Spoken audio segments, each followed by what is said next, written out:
Hello and welcome to this video. It's a pleasure for me to see you here. And what are we talking about today? Today we are talking about the security topic contextual analysis. And if you're interested in this, stay tuned. By the way, my name is Van Ruppert. I'm a developer advocate for JFrog, and as you can see, I'm here in the Swedish woods. So I will take you on two journeys. One journey is here to the Swedish National Park, and the other one is to the security topic contextual analysis. By the way, if you're the first time on my YouTube channel, then a big welcome from my side. It's a pleasure for me to see you here, and if you like this video, give me a thumbs up. Don't forget to subscribe my YouTube channel, and it would be cool to activate the bell, then you're not missing any new video. So, but now, time for the content.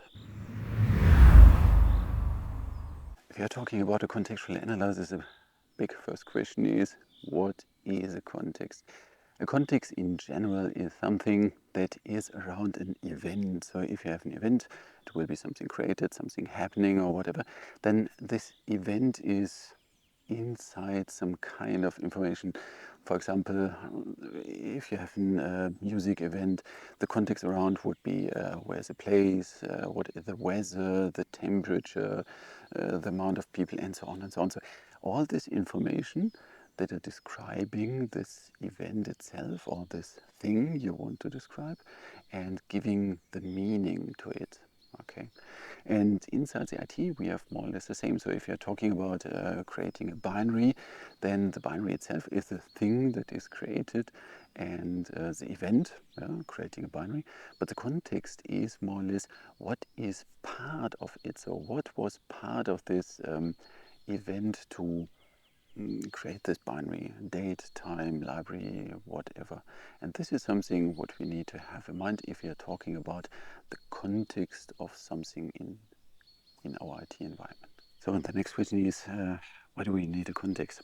I need a context for two different things. I need it for the history, for example.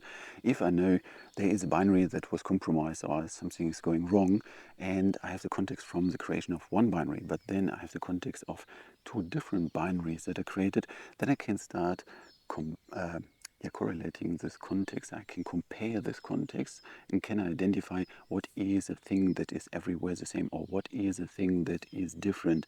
So for example, every time if I'm building the binary on build agent number 3, something strange is happening. And then I can start digging down and analyze agent 3. If I just have the binaries, I have no clue if it was built on build agent 3 or 2 or 1. So there is a missing piece of information. This is for the history, if I want to analyze what happened and why it's happened and what was the point why it happened. I can use this for the future itself. So I can analyze a context. I know this will be the context. In this context, this application is running or this binary is used.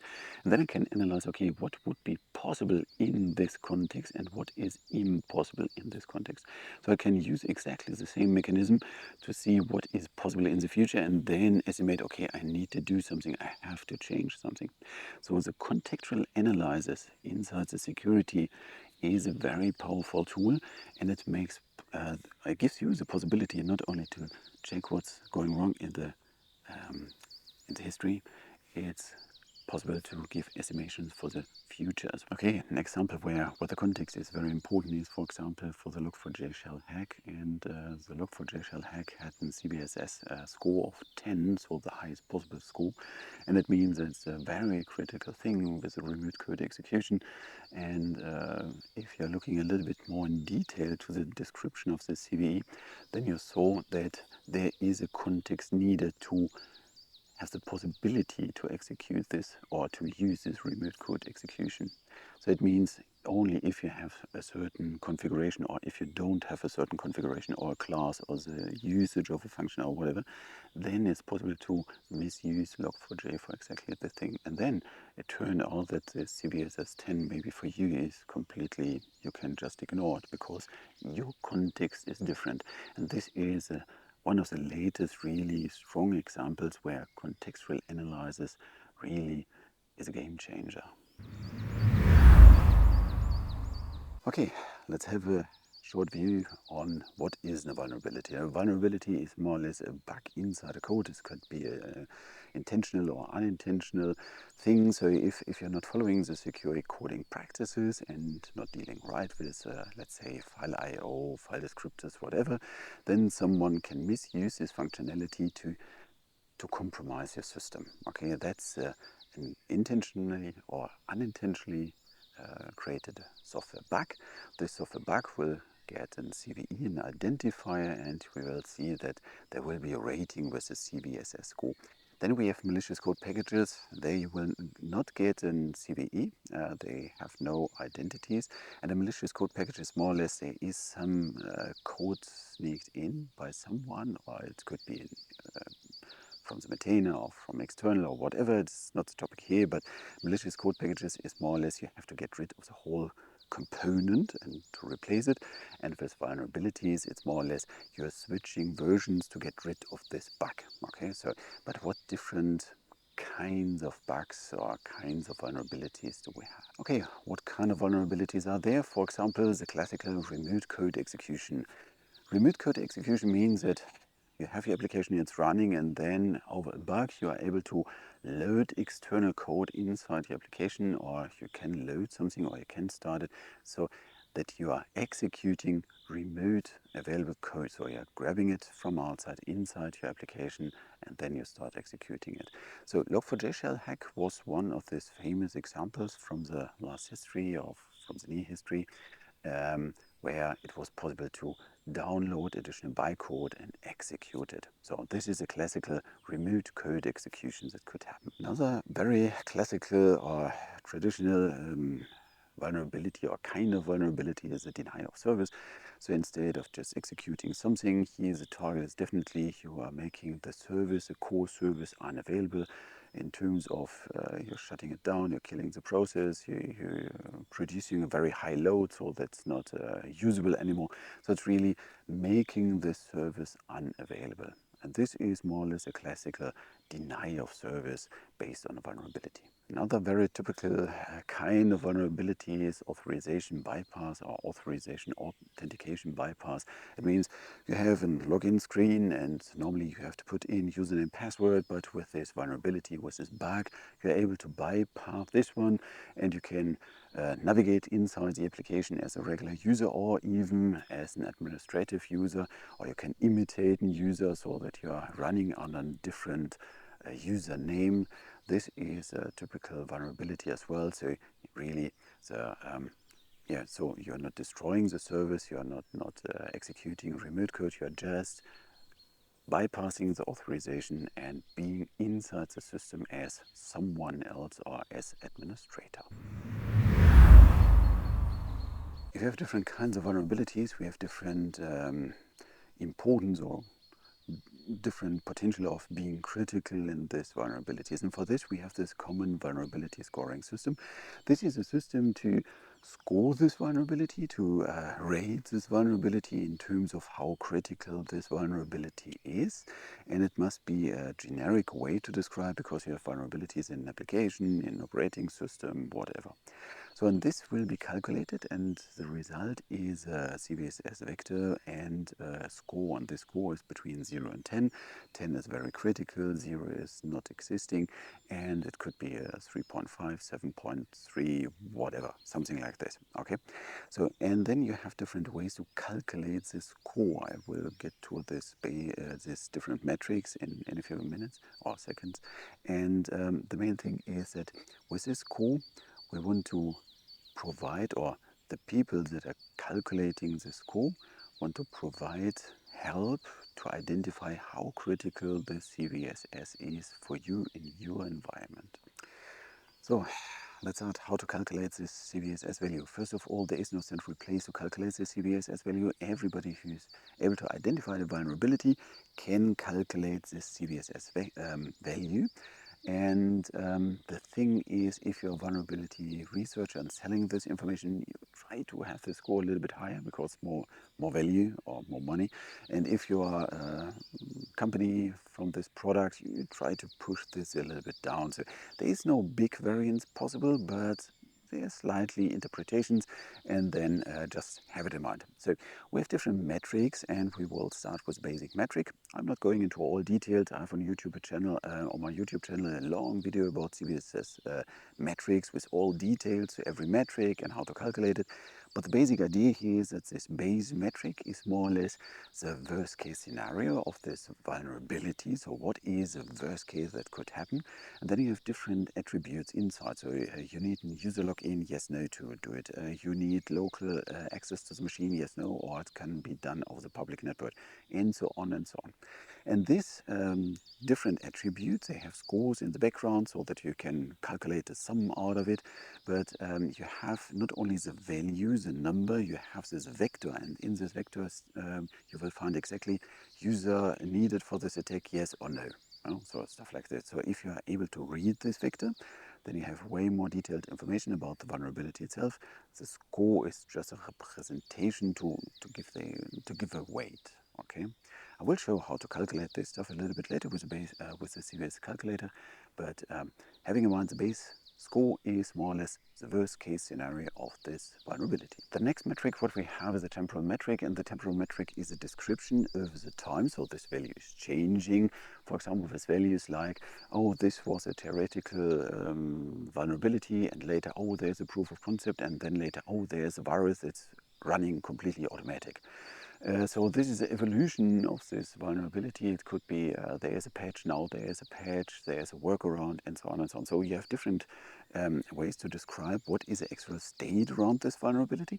And this value is changing over the time because it's a difference if you have a base value that is very high, but it's just a theoretical approach inside a laboratory but never seen outside.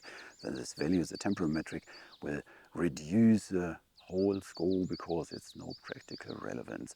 So it's a temporal metric, yes, is something that is changing over the time. And additionally, I have this environmental metric, and the environmental metric is exactly for the purpose that you are calibrating the CVSS value for your environment. Example, the base score is very high because you can do this attack without a user over a public network. But your installation is air-gapped. There is no connection to the internet. Then with this environmental metric, you can reduce this because this is not so critical for you because there is no public network. You need physical access to the building, for example, to the local network. So this environmental metric is to calibrate the CVSS values for you to your environment. But to say the truth, I see rarely used because the most people are not aware there is this environmental metric and not able to calculate this environmental metric because they are not aware of this one, or they are just not doing it. I don't know. But this is the purpose of this environmental metric and you can use it to calibrate CVSS values exactly for your environment. This has something to do with your context. Was a CVSS calculator. So all the sums and formula to calculate the CVSS value is not so trivial. It's a lot of work, and for this, the inventor of this CVSS value, they are maintaining a CVSS calculator for each version. So 2, 3, 3.1, maybe 4 in the future. And with this CVSS calculator, you can really add the base metrics, you can add the temporal metric, and then you can play around with the environmental metric. This is very good to learn how CVS is working. It's very good to get a feeling about your environment and what are the critical points so that you can see inside the vector, this is something that is critical for me. Okay, so for learning purposes, it's perfect. But for the huge amount of vulnerabilities per year inside your own application with all these dependencies, it's just impossible to use this. And this is why the environmental metric is part of the CVSS but not widely used, because people have just no time to calculate this environmental metrics for their own environment. And this will bring me back to the topic contextual analysis, because the environmental metric is nothing else as the description of some kind of a generic description of your context, your environment. So the contextual analysis done by a machine is a very powerful thing, and yeah, well, we will see it. But have in mind, there is a CVSS calculator, and you can use this to train and to learn and to understand the CVSS values and the impact of the different metric parts of it. So, talking about the contextual analysis means that now I have to identify what parts of the context I can use so that the machine can start analyzing. And the first one is environmental prerequisites. And this is mostly something about what is a network topology, how can I access is, who's around me, what services are connected, and so on and so on. And if you're thinking about Terraform scripts, for example, where you're deploying the whole infrastructure, you have this information already.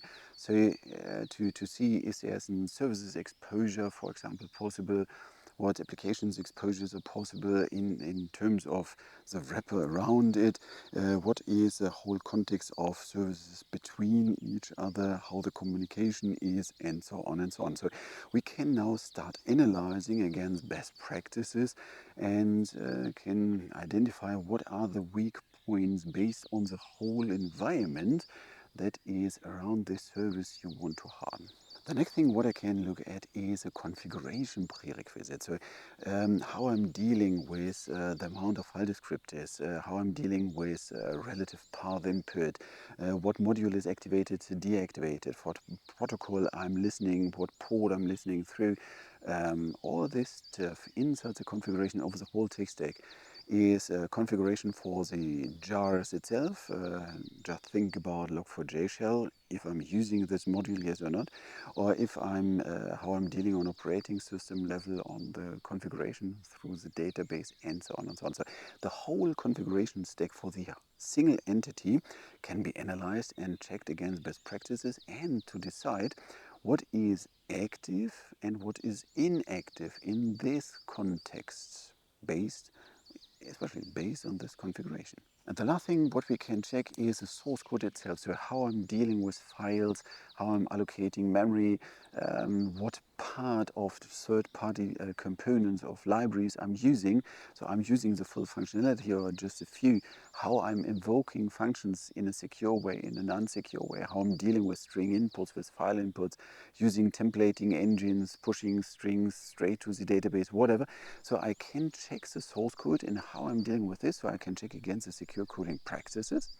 And then I'm able to see the whole context. So the contextual analysis means I have the environmental, the configuration, and the code prerequisites in one whole thing. And the machine can analyze all this stuff together. It can extract all the parts that are not used. It can identify what are the active parts and how they're used, and so on and so on. And this is more or less the full potential of contextual analysis if a machine can look at all these layers at the same time. In summary, the contextual analysis needs all those three components: the environmental prerequisite, the configuration, and the code prerequisite. And if you have access to the code and you can really analyze the whole impact, this is a power where this machine is really working through, because then we can identify the full impact graph of the whole tech stack. So contextual analysis makes sense if you're analyzing the whole tech stack, not only parts of the tech stack. So it helps to scan one part of the technology stack for sure, but the full potential is really if you are scanning the full tech stack, so from the Terraform script down to the jar that will be deployed. And there the machine is really, really powerful, because then you have all passes, all active and inactive elements of this infrastructure. So then the question is how this JFrog can help you, or how JFrog can help you here. So we have a dedicated security research team, and this research team is first of all enriching the vulnerability databases with remediation mitigation information, so that we have more information about how these vulnerabilities influenced by your environment, if you're doing it right or not. So inside the documentation you will find, for example, sometimes code snips with a secure and unsecure invocation of the same method, so that you can see if this fits to your needs. But on the other side, the research team is providing a bunch of open source tools. For example, for the log4j shell hack thing, they provided immediately after a few hours tools that are able to check if you're invoking, for example, the vulnerable methods or not. And with this open source toolstack, you can analyze if you're infected or not. So the research page is mostly for the urgent stuff, and you will find this stuff on research.jfrog.com. So not only the research team is working and giving some open source tools, but inside the web UI from X-Ray, you have this extended security information. You can have it, for example, inside your build info, so that you have this context of creating a binary persistent plus the actual vulnerability information. And with this vulnerability information, you have access to the remediation, mitigation information, contextual analysis, relevant information, so that you see, okay, if you're invoking, for example, this method in this style, then it's insecure. Do it in another way, and so on and so on. So you have all this enriched data inside the web UI, so that you can learn about the vulnerability and see what is relevant for your context as well. So the web UI gives you different ways. There's on-demand scanning possibilities, there's build information, policies and watches, and so on.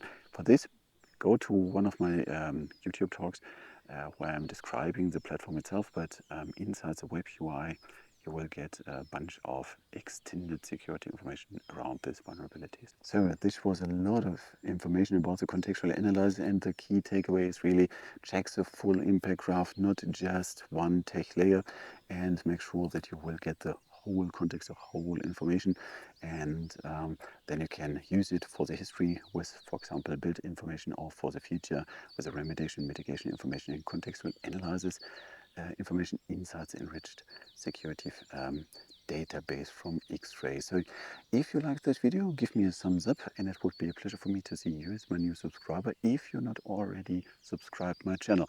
If you have any questions or recommendations, use the comment function below, so that you can start giving me input, feedback, or maybe request what other topics I should cover. Otherwise, you can connect via LinkedIn, Twitter, and so on, but don't use email, please, because this is mostly not working well with me. Okay, so whatever day and time you're watching this, I hope you enjoyed it. Have a good rest of your day, and see you in my next video. See you.